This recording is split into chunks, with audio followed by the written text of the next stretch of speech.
braves gens, bonsoir et bienvenue dans Horrifiques Histoires.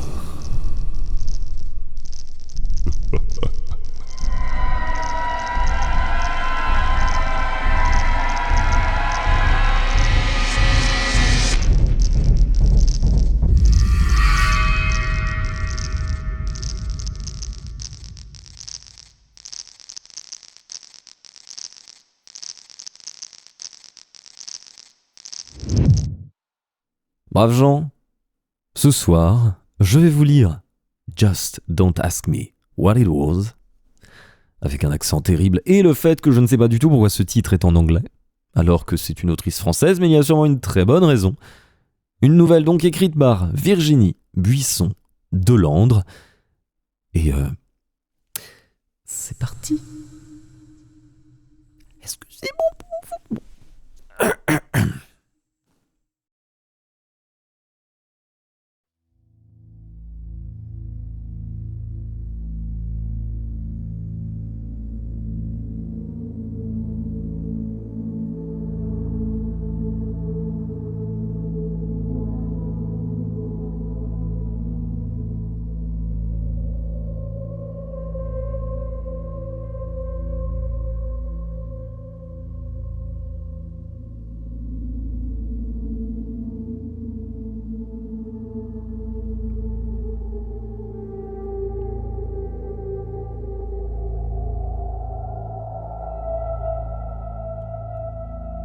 7h39. Je suis en retard. Dans un geste d'énervement, je fais tomber la clé en refermant la porte de l'appartement. Le bruit métallique sur le parquet me paraît assourdissant. Il résonne dans ma tête. J'ai mal dormi. Une fois de plus. Tout en avalant une biscotte attrapée au dernier moment dans le placard ouvert de la cuisine, je lance un regard agacé vers le palier supérieur. Mon sac m'échappe, ma tartine tombe et les miettes s'accrochent à mon manteau. Je vais arriver dans un bel état au boulot. J'ai une réunion dans moins d'une demi-heure. Les cernes violets sous mes yeux, à mon réveil, témoignaient d'une nuit presque blanche. Il faudra que j'aie une sérieuse conversation avec les voisins d'au-dessus. Cela ne peut plus durer.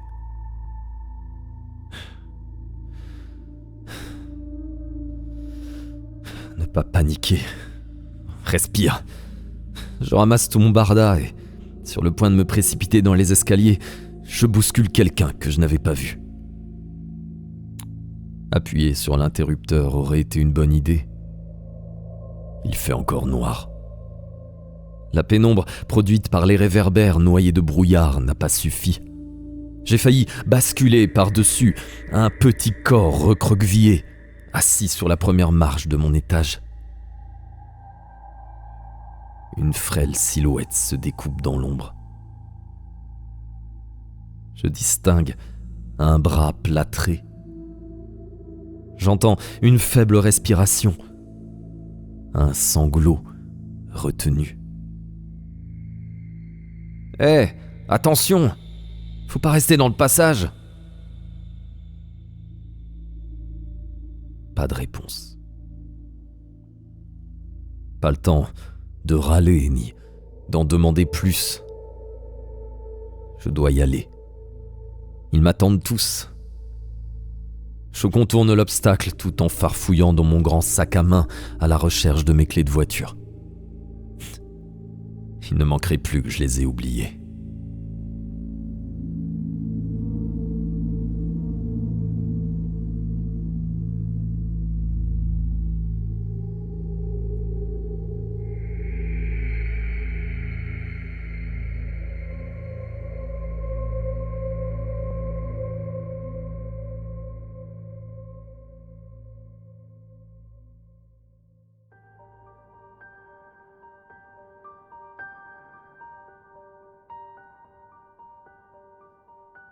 Et tu n'as rien demandé de plus ? Ça m'étonne de toi, déclare Vanessa, ma collègue et amie de l'agence de publicité. Ben non, j'avais pas le temps. Mais maintenant ça me tracasse. Et tu crois qu'il y a un rapport avec tes voisins ? Vanessa me tend une tasse fumante. L'arôme corsé me détend un peu. Il est 11h30. J'ai enfin le temps de me poser un peu et, surtout, de boire un café. C'est vrai que t'as l'air crevé, ma pauvre Marine. Merci. Mais de rien.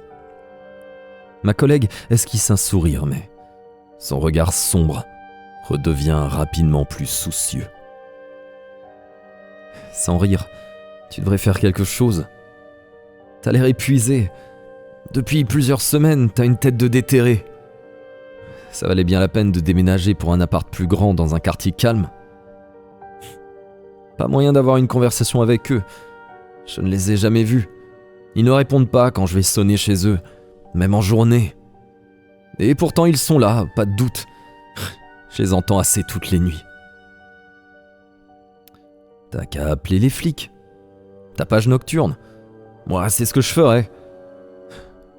Sérieusement, regarde-toi. Tu peux pas continuer comme ça. Et le petit ? Bah justement, c'est lui le problème. T'es sûr que c'est leur môme ? Je sais pas. Mais je suis sûr que c'était lui ce matin. J'ai pas vu son visage. Il était enfoui dans ses bras. Mais tu as raison. Je peux pas ne rien faire. Il est peut-être en danger. En plus, il était blessé. Un bras dans le plâtre, je crois. Tu veux que je vienne chez toi ce soir ? À deux, ce sera plus facile. Elle me tend une boîte de gâteaux secs au chocolat et aux amandes. Ils sont appétissants. Je me rends compte que je suis affamé. La demi-biscotte de ce matin est déjà loin.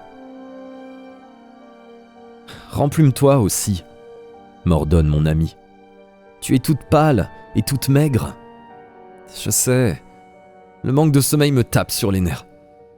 Je n'arrive plus à manger normalement. Quand je rentre chez moi le soir, je suis tellement épuisé que je me couche directement.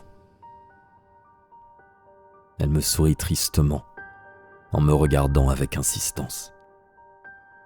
En tout cas, il est temps de faire quelque chose. Entre le déménagement, le boulot de dingue qu'on a en ce moment et tes problèmes de voisinage, tu ne t'occupes plus assez de toi. Je sais. Ça ne te ressemble pas. Mais te fais pas de soucis, ajoute-t-elle en me faisant un clin d'œil. T'as assuré ce matin pendant la réunion. Même crevé, t'as fait une belle présentation. Et pourtant, c'était pas gagné. Je pense que t'as convaincu la commission. Allez, viens, je t'offre le déjeuner. Tu vas pas te nourrir de café et de biscuits. Une belle entrecôte à la brasserie d'en bas, et tu te sentiras déjà mieux.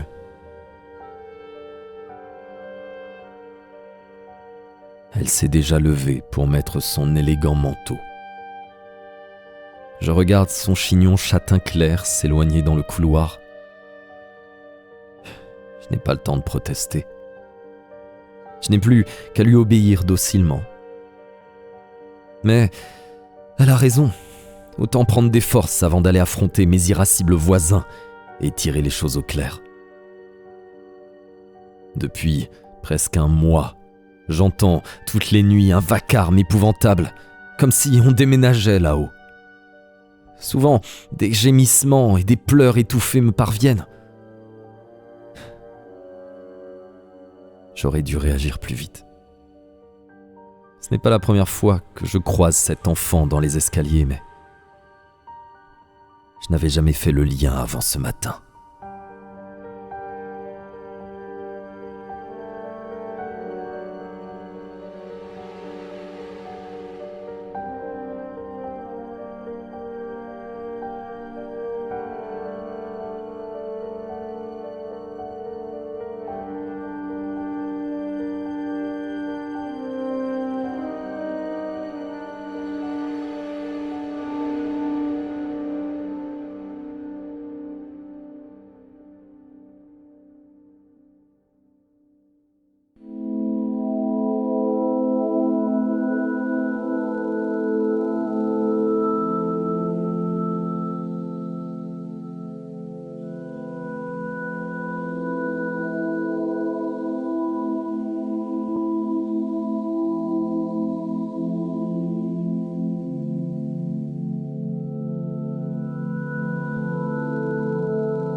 la sonnerie de l'entrée me sort de mon travail.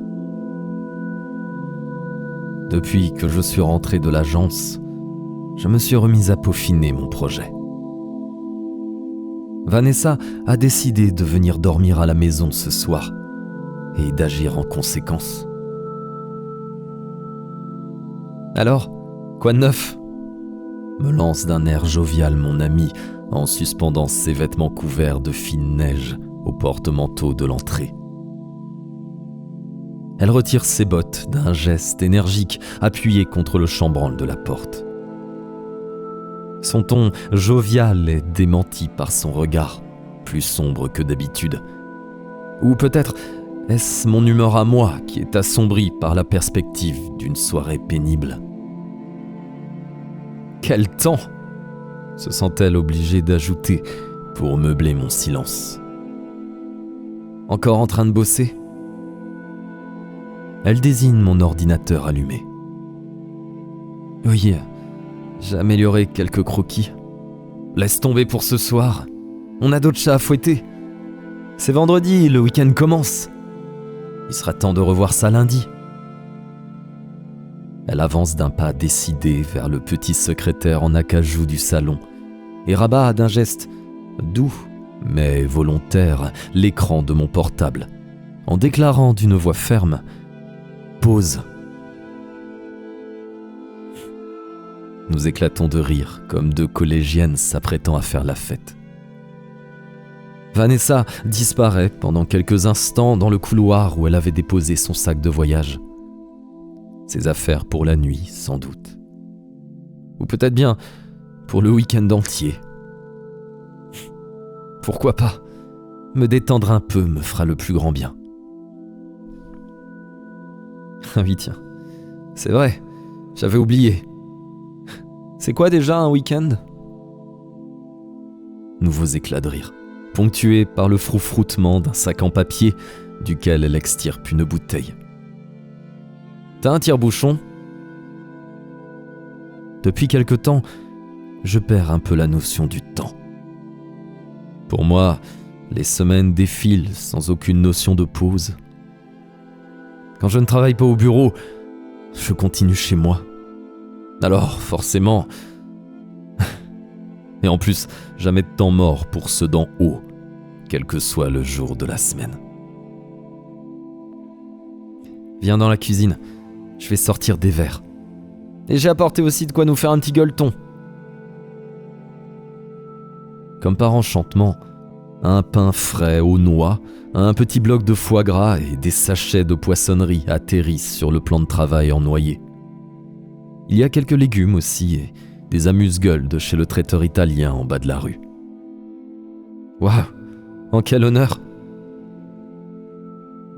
Je suis ravi. Cela fait un temps infini que personne ne s'est occupé de moi comme cela. En l'honneur du problème qu'on va régler ce week-end. Tu es à cran pour le boulot, en ce moment avec ce gros contrat. Je suis sûr que t'as exagéré un peu tes ennuis de voisinage. Je fronce les sourcils en attrapant des plats pour les victuailles, ce qui ne lui échappe pas. Elle s'approche doucement de moi, me caresse la joue et y dépose un baiser. Je m'écarte un peu, mais ne la repousse pas.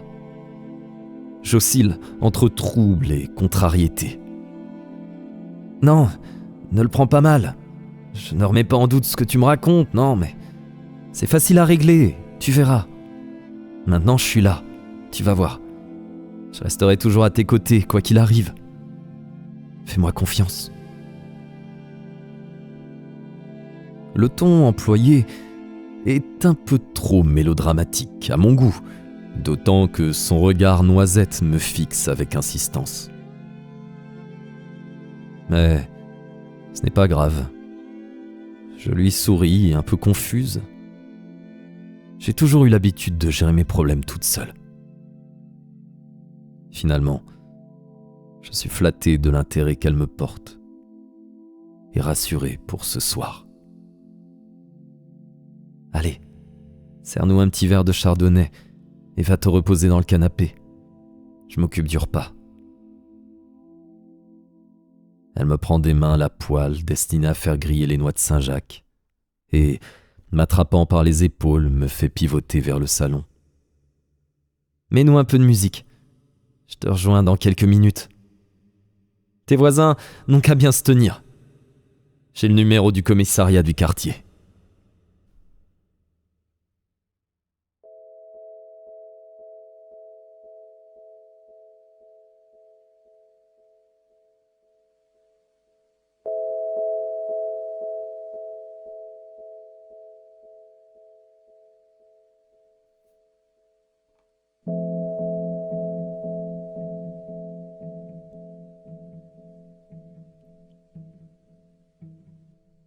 Quelques verres et un bon repas plus tard.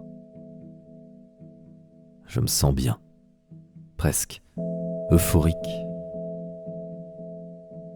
La soirée a bien avancé et toujours aucun bruit suspect en provenance d'en haut, ce que Vanessa n'a pas manqué de me faire remarquer. Tu vois, fanfaronne-t-elle, ils savent que je suis là. Ils se tiennent à carreau. Son air un peu ironique me fait sourire. Il n'est que minuit. L'heure du crime, lance-t-elle en faisant une grimace tragique. Arrête de te moquer. Non, sérieusement, c'est toujours vers 3 heures que le ramdam commence. Alors, on a encore un peu de temps, ajoute-t-elle malicieuse. Encore un verre ou deux? Joignant le geste à la parole, elle va à la cuisine et en revient avec une bouteille de champagne. Tu crois? Si on doit faire venir les flics, faudrait peut-être mieux... Chut! On ne discute pas. Elles sont où tes flûtes? Dans le placard derrière toi, mais... Trop tard. Elle a disparu à nouveau. N'écoute pas mes molles protestations. Je me sens déjà grisé par le blanc et une douce torpeur se répand dans tout mon corps. Je me cale plus confortablement contre les coussins du canapé. Je renverse un peu la tête en arrière en fermant les yeux. Le contact du cristal frais sur ma joue me rappelle à la réalité, juste avant la porte du sommeil. Tiens, un peu de champ, ça ne fait pas de mal. Je prends la flûte. Il vaut de toute façon mieux ne pas aller dormir et attendre.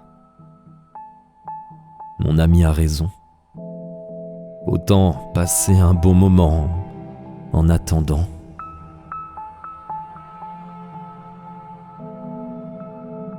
Tiens, t'as vu? C'est bizarre. Quoi donc? Demande Vanessa en prenant place à côté de moi. Ces taches, là-haut? Quoi? Je ne me suis pas encore redressé. De mon point de vue, je vois nettement plusieurs taches sombres se déroulant en volutes improbables sur la peinture mate du plafond. Vaguement grisâtres, elles impriment un désagréable dessin sur le blanc immaculé adouci par la lumière tamisée. Elle a levé la tête, dans la même direction que moi. Ah ouais, bark! On dirait une toile d'araignée poisseuse. Je te félicite pas pour le ménage, me taquine-t-elle en me bousculant affectueusement. Regarde, on dirait des coulures là-bas, sur le mur à gauche. T'as raison. Une fuite? L'appart avait pas été refait à neuf quand tu l'as pris? Si. J'allume la lampe halogène que je dirige vers l'objet du délit. Je m'avance pour en avoir le cœur net. Une coulée de liquide verdâtre orne la nouvelle tapisserie. Une grande auréole sombre part du coin de la pièce et dégouline jusqu'au milieu du mur. Machinalement, je touche la trace visqueuse. Une odeur nauséabonde m'agresse. On dirait du vieux poisson pourri. J'ai les doigts gluants. C'est quoi cette horreur? C'était pas là ce matin. T'as pas dû faire attention. Vu la taille de la tache, ça ne date pas d'aujourd'hui. Observe Vanessa. Un haut-le-cœur me saisit. L'alcool, la fatigue, la contrariété sans doute. Je cours me laver les mains pour faire disparaître cette cochonnerie. Eh ben, ils sont vraiment pas fréquentables tes voisins. Voilà en plus une fuite de je ne sais pas quoi à gérer. La musique s'est arrêtée. Ça ne donne pas sur les toilettes, j'espère.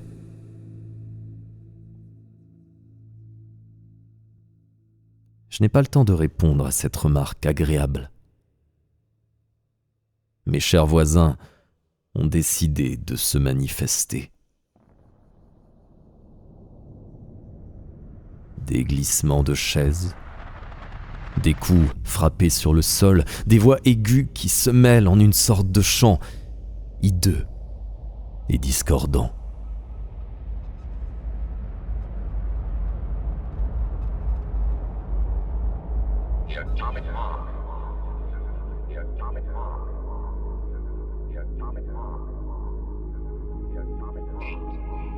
Le son s'amplifie de seconde en seconde. Vanessa en reste sans voix, immobile. Les gémissements ont commencé, se transformant rapidement en sanglots étouffés. Un hurlement sinistre, lugubre, qui retentit et puis plus rien.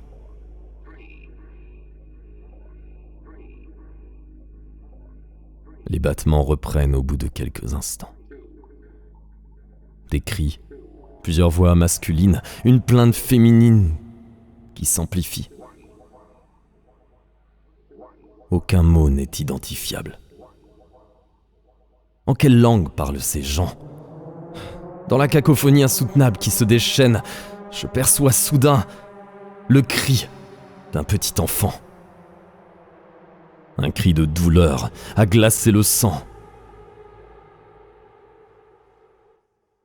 Et puis, une porte qui claque sur le palier supérieur, un bruit de cavalcade dans les escaliers.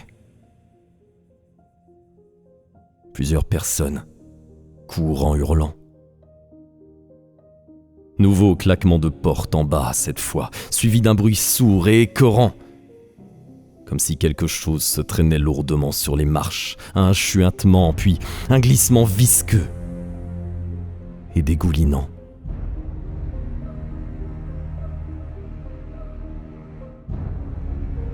Immobile, mon ami et moi sommes incapables de bouger un cil.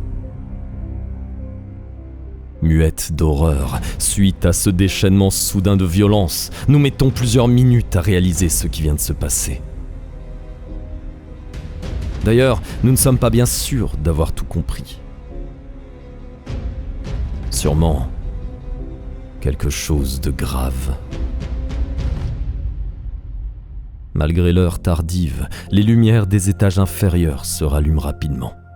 Plusieurs portes s'ouvrent et nous entendons des conversations agitées dans le couloir. Tout l'immeuble semble s'être réveillé. Adossé au mur visqueux momentanément oublié, je me sens glisser vers le sol, le cœur cognant contre ma cage thoracique. J'ai l'impression qu'il va sortir de ma poitrine. Le sang bourdonne dans mes tempes. Une affreuse chair de poule couvre mon corps entier. Et puis, par-dessus les sanglots désordonnés qui ne passent pas le barrage de ma gorge contractée, un cri surgit, survolté, immense, infini, que je suis incapable de faire cesser.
Les gyrophares des voitures de police illuminent la nuit enneigée.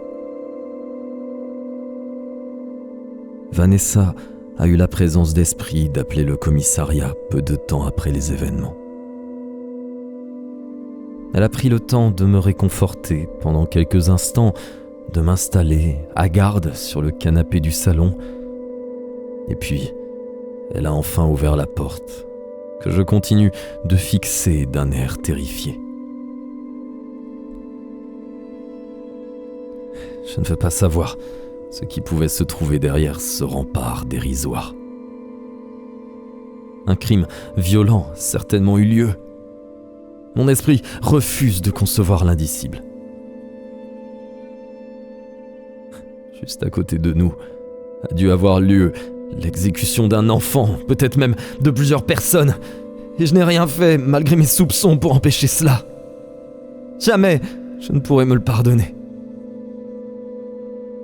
Recroquevillé sous une couverture, je sanglote amèrement en pensant au petit garçon que je n'ai pas su protéger de la folie des adultes. Combien de fois l'ai-je rencontré, pâle et muet, errant dans les escaliers de l'immeuble? Les premières fois, j'ai essayé de savoir. Un enfant dans l'escalier de son immeuble à 6h du matin ou à minuit, seul, ce n'est pas normal. Ses yeux, suppliants, cherchaient les miens, même s'il ne disait rien. Mais je n'ai rien vu. Ou rien voulu voir. À l'heure qu'il est, un petit cadavre doit être emporté par les secours. Il a été traîné dans les escaliers, couvert de sang, peut-être agonisant et suppliant qu'on vienne à son secours. Mais je n'ai rien fait. J'aurais pu appeler la police plus tôt, dès le début de l'affrontement terrible qui avait eu lieu juste au-dessus. J'aurais pu chercher à en savoir plus, bien avant, et prévenir les services sociaux. Mais j'ai préféré fermer les yeux et me plaindre de mon propre sort parce que ces gémissements m'empêchaient de dormir. Depuis combien de temps avant mon arrivée dans cet immeuble souffrait-il dans l'indifférence générale ?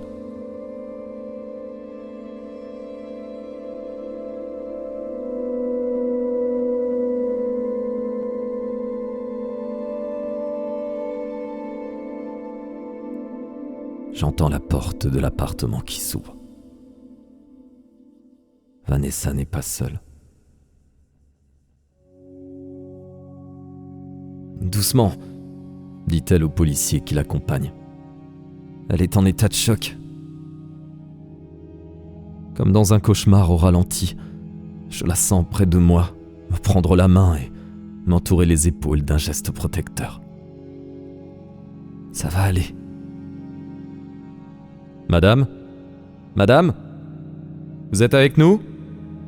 Me demande un homme d'une quarantaine d'années, un peu dégarni, les yeux doux et compatissants. Je le regarde sans le voir. Aucun son ne franchit la barrière de mes lèvres. Il porte une sacoche. Je vais rester avec elle, ne vous inquiétez pas. Je veillerai sur elle, le rassure mon ami. Et ça lui arrive souvent ? Non, pas à ma connaissance. Elle est un peu surmenée en ce moment. Bon, je vais faire le nécessaire, mais en cas de problème, appelez-moi, à n'importe quelle heure. Je vous laisse mon numéro. Rien de grave, faites-moi confiance. Une troisième voix se superpose. Comme elle n'a pas d'antécédents, on en reste là. Un simple avertissement. Merci. Ne vous inquiétez pas, je veillerai sur elle. J'ai l'impression que Vanessa prononce cette phrase comme une litanie, une incantation destinée à rassurer ses interlocuteurs, pour les rassurer, eux. Confusément, je perçois l'homme en costume extirper de sa mallette une seringue qu'il remplit consciencieusement du liquide ambré qu'il aspire dans une petite fiole et me faire une injection. Je sombre.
Une lumière grise filtre à travers les persiennes et dépose des stries sur la courte pointe de mon lit.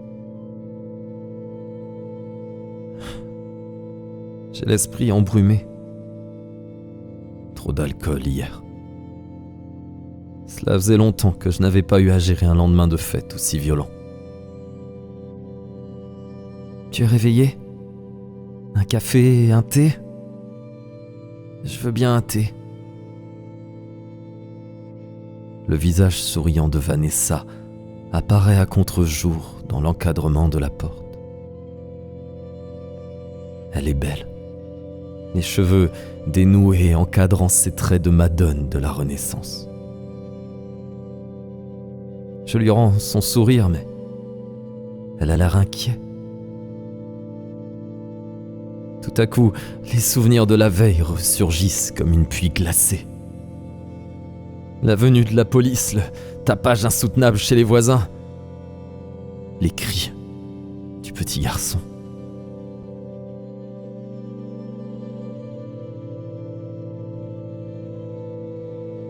Mon ami m'apporte un plateau. Pancakes au miel, jus de fruits et thé fumant. Le tout accompagné d'une rose. Un petit déjeuner au lit romantique. Je n'en attendais pas tant. Le plaisir que cela me procure m'en ferait presque oublier les événements tragiques de la veille. Ma douce amie me serre et s'assied près de moi, sur le bord du lit. Jamais je n'aurais pensé la regarder comme je le fais. Elle me caresse les cheveux et dépose sur mon front un chaste baiser. Imperceptiblement, ses lèvres glissent vers les miennes. Un sentiment inattendu m'envahit, une volupté que je ne soupçonnais pas. Je lui donne un baiser fougueux, avec un plaisir surprenant.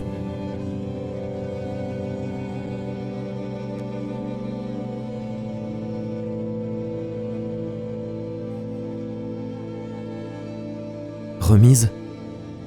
Me demande-t-elle, s'arrachant à mon étreinte.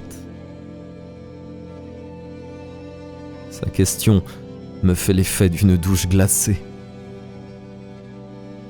Je la regarde, pleine de gravité. Comment peut-on se remettre d'un tel... d'une si horrible... Les mots me manquent. Allons, ce n'est rien. Beaucoup de bruit pour rien. Tu aurais dû me dire que tu ne supportes pas l'alcool. Nouveau seau d'eau froide. Mais ne t'inquiète pas, la police ne te poursuivra pas. Aucune plainte n'a été déposée. Tes voisins sont sympas, ils ont bien compris. Comment ? Proche de l'indignation, je rabats brusquement la couette, renversant au passage l'exquis plateau préparé avec amour, et je me rue vers le salon. La tache grise s'est encore agrandie, les coulures malodorantes recouvrent tout le mur nord du salon. Et ça, c'est quoi ? J'ai hurlé ma question. Ne te mets pas dans un état pareil pour une bête fuite. Et les cris, les bruits de lutte, le petit garçon, ils ont pas arrêté les parents, et le vacarme insensé qu'on a entendu. Le petit, ils ont emmené le corps, et la police. Chut, calme-toi, tout va bien. Les mêmes mots que ceux qu'elle a prononcés hier soir. Le même air compatissant.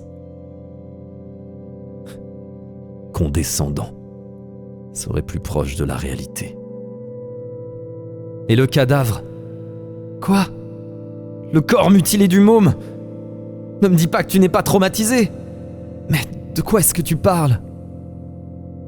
Elle me regarde navrée. Ses longs bras blancs m'enserrent et elle m'embrasse à nouveau. Un vrai baiser cette fois. Je ne sais plus où j'en suis. Je me détache d'elle. Recule un peu. Un doute m'envahit devant son air incrédule. Mes voisins d'en haut, leur petit garçon, les hurlements, le Le bruit sinistre du corps traîné dans les escaliers. Vanessa secoue ses jolis cheveux clairs. Ces mots font retomber mon énervement. Tout ce dont je me souviens, ce sont tes cris, tes hurlements d'effroi plutôt. Je sais pas ce que t'as imaginé, mais... Ne le prends pas mal, surtout... Quoi ? Les traits déformés par la hargne. Je la toise. Bon, assieds-toi et écoute-moi sérieusement.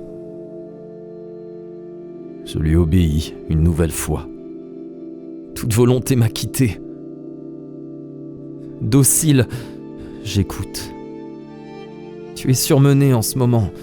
Le boulot, le déménagement... Bref, hier on était en train de passer un bon moment ensemble quand t'as remarqué les taches d'humidité sur le mur.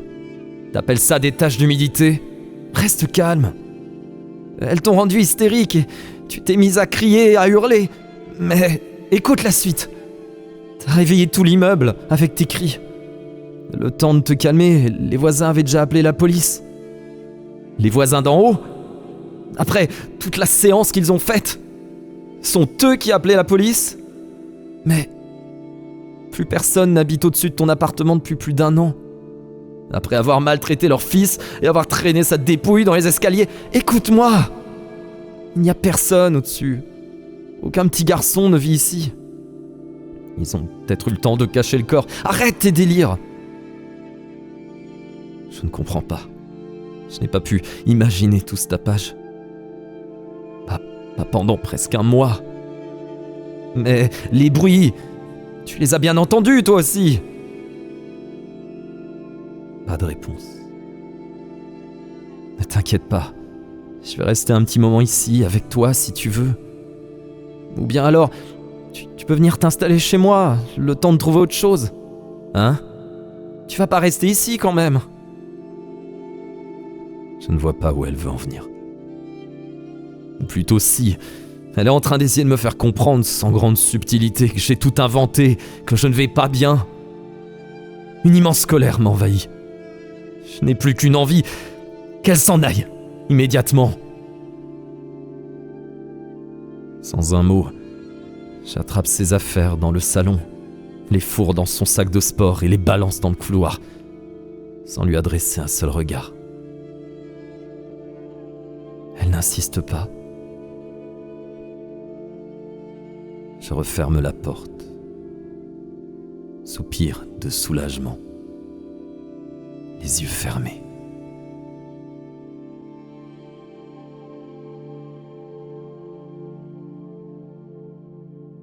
Au moment où je les rouvre, mon regard s'attarde sur la tache de moisissure.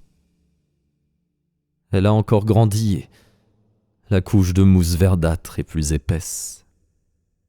Il faudra que je téléphone au syndic pour avoir le numéro du propriétaire de l'appartement, puisque personne n'y vit au dire de Vanessa. Je dois trouver une solution le plus rapidement possible.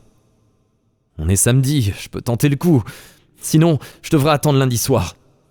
D'ici là, au rythme où vont les choses, le plafond sera tombé. Je vais aller sonner chez un voisin ou deux pour en obtenir les coordonnées. Comme ça, je pourrai clarifier la situation sur les événements de la veille et en profiter pour glisser quelques questions à propos des derniers occupants. Ou des actuels, après tout, Vanessa ne m'a peut-être pas dit la vérité. De l'appartement du dessus. Je pourrais peut-être en savoir plus sur le petit garçon que je croise régulièrement.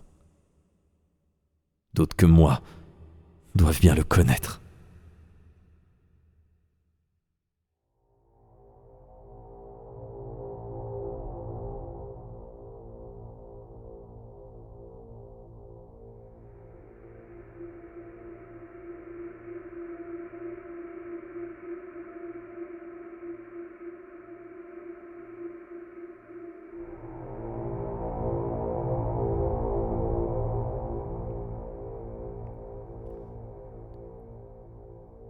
La première visite est pesante. Je commence par mon palier. Martha, une grande femme maigre d'une 40aine d'années, est venue répondre à mon coup de sonnette. Son mari et ses enfants sont partis à la piscine. Elle a l'air fatiguée. L'agitation de la nuit dernière, pour terminer une longue et dure semaine, a eu raison de sa résistance. D'ailleurs, elle était en train de faire la sieste.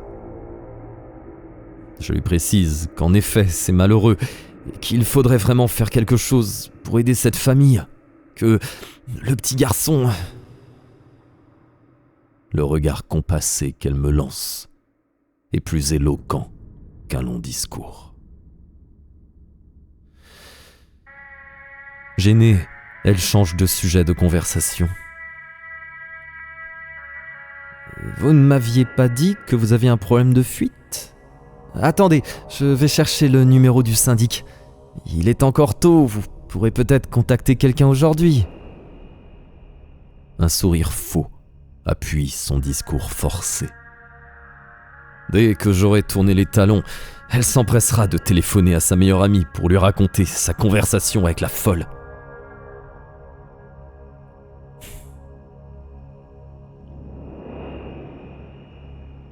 Ma deuxième visite n'est pas plus rassurante. Denise, une dame assez âgée qui vit au rez-de-chaussée, m'accueille avec sollicitude. Elle m'offre du thé et des petits gâteaux, ainsi que son sourire le plus navré. Vous vous sentez mieux ? Si vous avez besoin d'aide, n'hésitez pas, entre voisins. Cette attitude me plaît. Pas de faux semblants ni de bienséance forcée.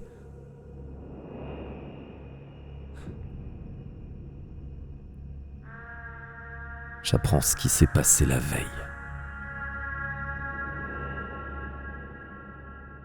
Un peu après minuit, un cri déchirant a réveillé tout l'immeuble. Des bruits de lutte en provenance des étages supérieurs ont été entendus, de même qu'une cavalcade agitée dans les escaliers. Une longue plainte aiguë a ensuite résonné depuis le couloir de l'entrée.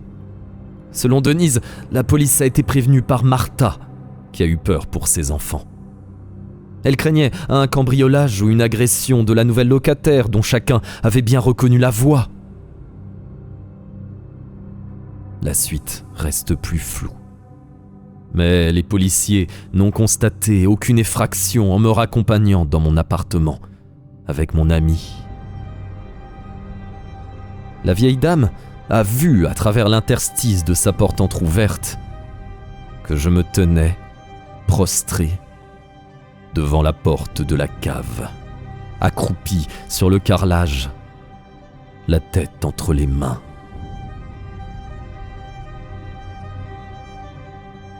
Un long moment a été nécessaire pour me calmer. D'après la septuagénaire, je ressemblais à une somnambule. Et en effet, je ne me souviens de rien. Mon amie blonde serait restée évasive concernant mon état, mais pour couper court aux questions, elle aurait laissé entendre que le surmenage n'y était pas pour rien.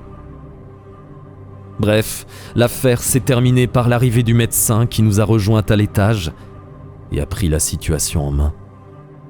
De quoi faire jaser, mais rien de grave, en définitive.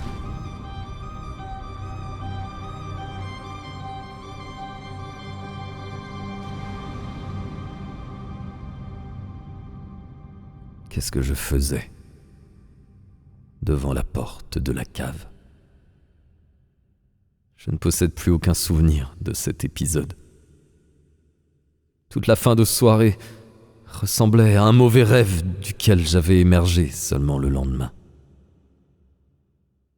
Mais cela ne constitue pas l'essentiel. Mes singuliers voisins m'inquiètent beaucoup plus.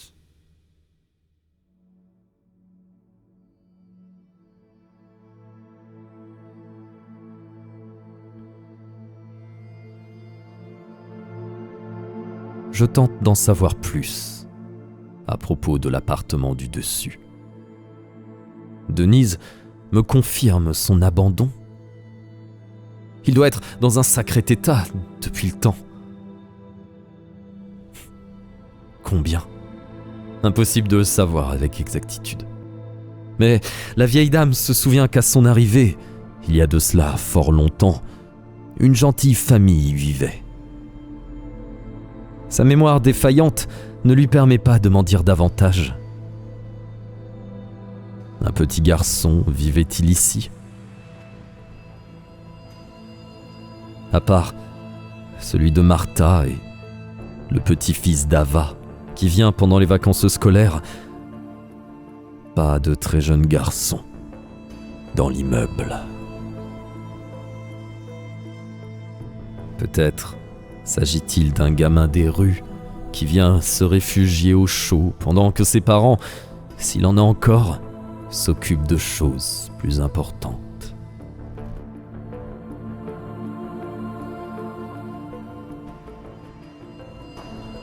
Un peu déboussolé, je décide de rentrer chez moi pour appeler le propriétaire du dessus sans tarder.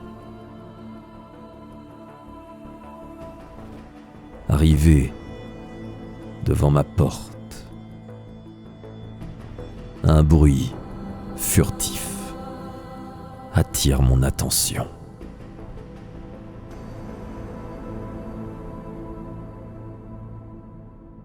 Il provient de l'étage supérieur. Je sais bien que l'appartement d'en face est occupé, mais je sais que le frottement vient de ces lieux prétendument vides.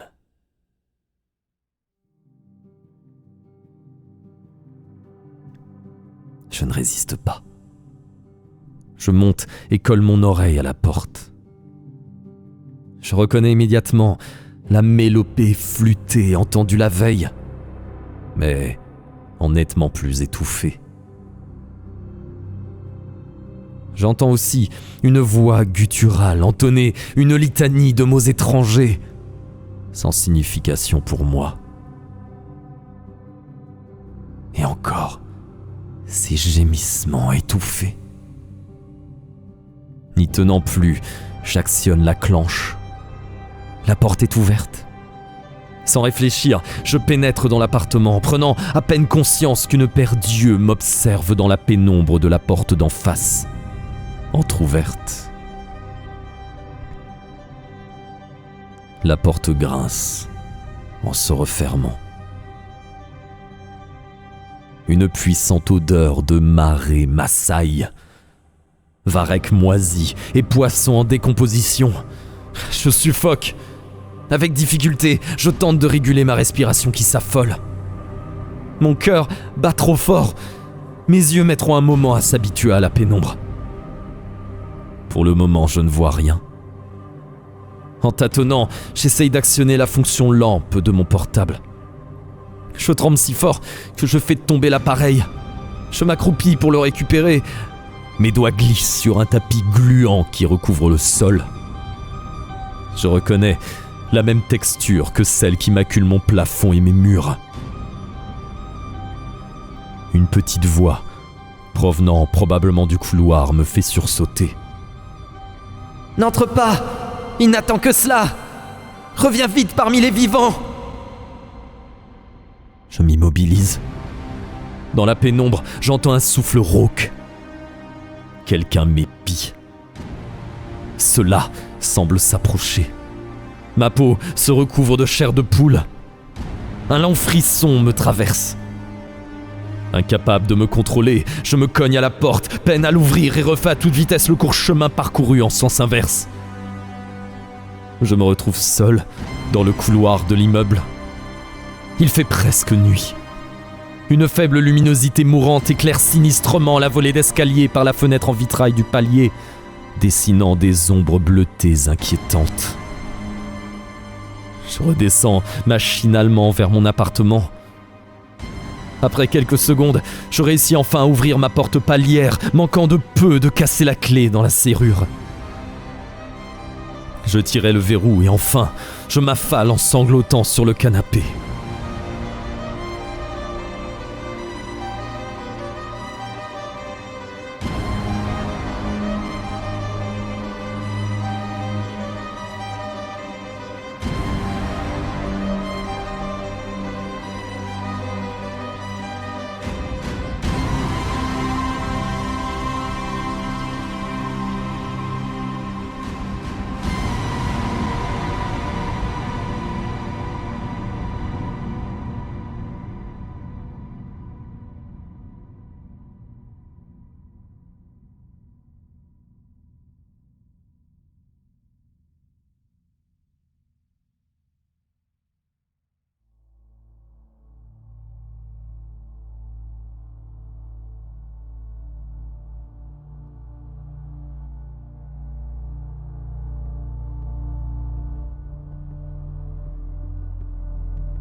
Il fait jour quand je me réveille.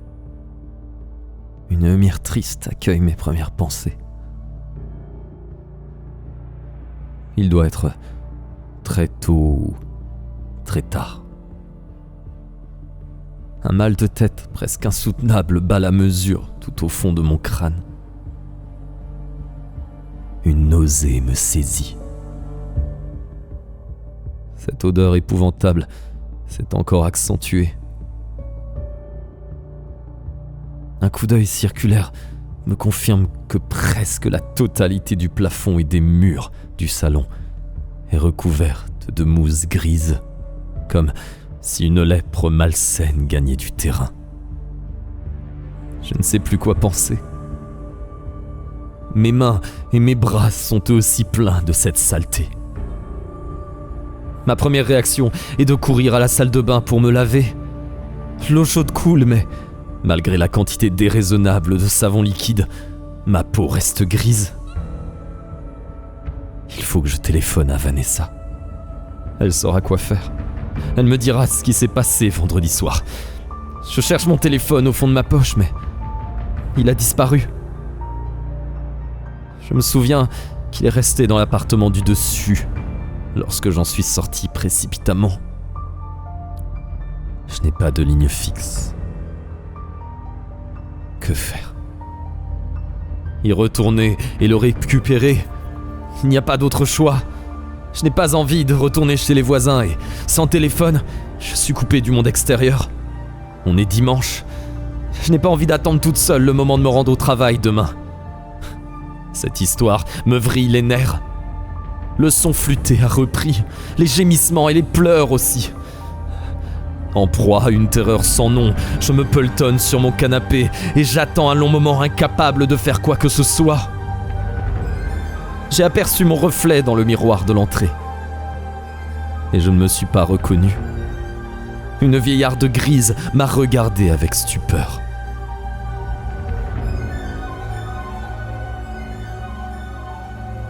J'ai dû me rendormir. Je ne sais plus quelle heure il est. Ma montre ne fonctionne plus, mon réveil non plus. Il n'y a plus d'électricité chez moi, il fait noir. J'ai perdu la notion du temps, je n'ai plus de téléphone, je n'ai plus envie de rien. Rester là et mourir. Ne plus me réveiller. En passant la main sur mon bras, j'ai senti que la lèpre grise s'est agglomérée, collant mon corps au canapé devenu poisseux. Avec un écœurant bruit de succion, je me décolle difficilement. Il est encore temps de récupérer mon portable ou de sortir de l'immeuble. Peut-être aller chez un voisin finalement. Je ne me sens vraiment pas bien. Je suis certainement malade. La saloperie spongieuse qui me recouvre presque entièrement doit y être pour quelque chose. Comment cela a-t-il pu arriver si rapidement ? Le couloir est désert et silencieux. Je remonte vers l'appartement maudit. À chacun de mes pas, un bruit de vieille éponge saturée d'eau me trahit. Je n'ai plus besoin de lumière. J'y vois parfaitement, bien qu'il fasse tout à fait noir. Par contre, j'ai du mal à respirer. Mes poumons me font affreusement mal et semblent se bloquer à chaque inspiration. J'éprouve une drôle de sensation, un peu comme si l'oxygène me parvenait des oreilles, ou plutôt de leur proximité. Des entailles profondes sont apparues sur mon cou et mes tempes. La porte que je tente d'ouvrir reste fermée. Quelqu'un l'a refermée à clé. Je ne sais plus quoi faire. Je sonne. Aucun son ne se produit. Je frappe sur la paroi de bois suintant d'humidité. Personne ne me répond. À nouveau, une peur indicible s'empare de mon esprit. Je tente de frapper en vain aux différents étages. Personne ne me portera donc secours. Je constate qu'il n'y a plus aucun nom sur les sonnettes de cuivre. Quelques lettres, à demi effacées, barbouillent de vieilles plaques couvertes de verre de gris. Plus d'électricité non plus. Cela ne me dérange pas. J'ai la curieuse sensation d'y voir plus clair que jamais. Mes difficultés respiratoires, en revanche, s'accentuent.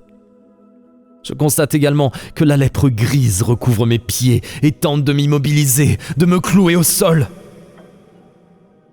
Il faut que je bouge le plus possible. Sinon je risque de ne plus le faire du tout. Un peu d'air frais me ferait du bien. Je me dirige vers la sortie aussi vite que mes pas englués me le permettent. La porte d'entrée a disparu. Comme dans un cauchemar, je vois une petite silhouette s'approcher de moi. Le petit garçon, il est revenu. Il se tient immobile, de dos à quelques centimètres de moi.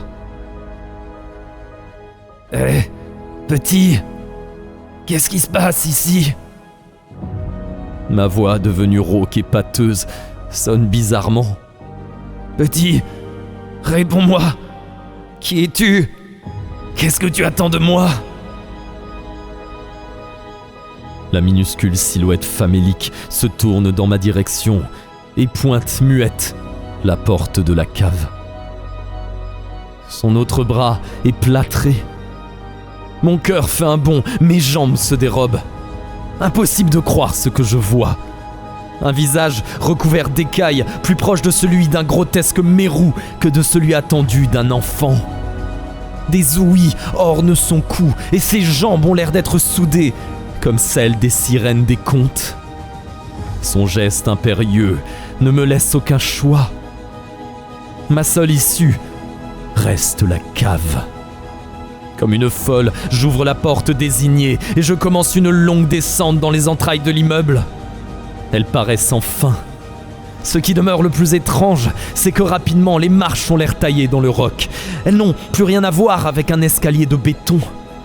Même chose pour les murs. J'ai l'impression de descendre un gouffre naturel à peine aménagé. Au-dessus de moi, la porte s'est refermée. Combien de temps ma descente a-t-elle duré? Je l'ignore. Je me souviens qu'au bout d'un temps interminable, j'ai fini par déboucher dans une sorte de caverne recouverte de varechs et d'ossements humains. L'entêtante mélopée, flûte mêlée de chants primitifs, retentit plus fort que jamais. Je vois alors s'avancer vers moi des silhouettes aux allures simiesques, encapuchonnées.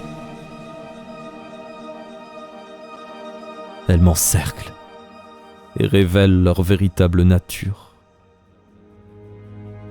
Je reconnais vaguement les traits de mes voisins, ainsi que ceux de Vanessa, dans un hideux mélange d'humains et de créatures marines dégénérées.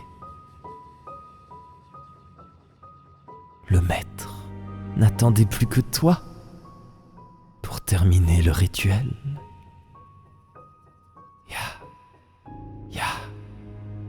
Kathluftagan Fenglue Mengna Suluale Fagnaftagan.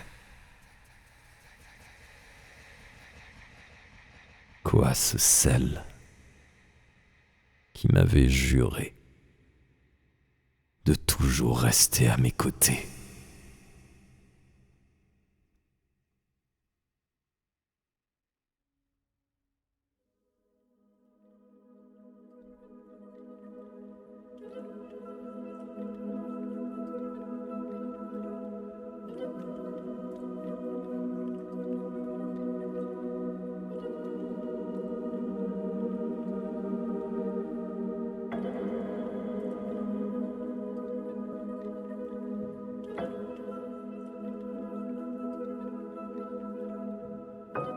Elle a été retrouvée inanimée dans la cave. Alex, le chef du service créatif, n'en revient visiblement pas. Il roule de grands yeux outrés et se tord les mains. Pourtant, à la dernière réunion, elle avait l'air plutôt bien. Fatiguée, mais plutôt bien. Oui, un vrai mystère. C'était quelqu'un d'assez secret. Elle vivait seule dans un immeuble inhabité depuis des années. Un vrai squat. Tu aurais vu, je n'en croyais pas mes yeux, elle qui était toujours tirée à 4 épingles. On a eu du mal à la retrouver en plus. Ce sont les policiers qui ont eu l'idée d'inspecter tout le bâtiment. Moi, je n'y serais jamais descendu seul à la cave. Elle avait dû rester là plusieurs jours en plus. Vanessa profite de son heure de gloire. Depuis la découverte, elle alimente volontiers les ragots dont ses collègues avides de sensations fortes se repaissent. Pas possible, ajoute en minaudant Audrey, une créative du bureau. Rien ne pouvait nous laisser penser que... Non, rien. Sa présentation du projet était impeccable, comme d'habitude, renchérit Alex, affecté par les détails donnés. En réalité, il en redemande. Et dans quel état? Épouvantable, j'imagine. La pauvre. Vanessa ménage ses effets. Elle se délecte intérieurement des réactions de ses collègues qui poussent des cris d'orfraie. Une vraie loque, à peine en vie. Elle donnait l'impression de vivre dans la rue depuis des mois, alors qu'en fait, on l'avait vue assez en forme il y a à peine quelques jours. C'est incompréhensible. Mais le pire, l'attention de l'auditoire de la belle publiciste est à son comble. Elle attend encore quelques secondes, histoire de le tenir en haleine. Le pire, ce sont les ossements. Quoi ? Hurla Sandra, la graphiste, qui se tenait un peu à l'écart de la conversation, mais n'a pas pu retenir une intervention horrifiée. Les mines déconfites des autres, qui ne disent rien, sont significatives. Oui, murmure Vanessa d'un air entendu. Le sol de la cave était recouvert d'ossements humains, de vieux cadavres, pour la plupart. Mais Marine étreignait le cadavre tout desséché d'un petit garçon qui avait un bras plâtré. D'après l'enquête de police, c'était un môme qui avait disparu il y a 10 ans.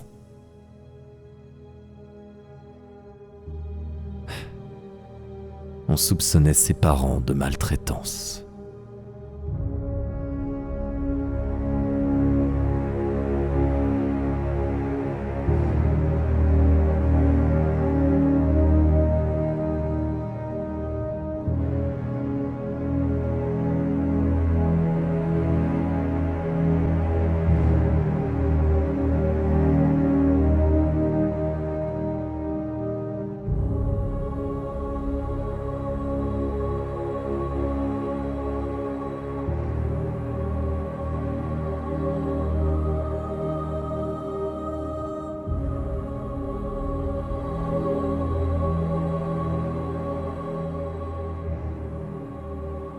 Et voilà la fin de l'histoire,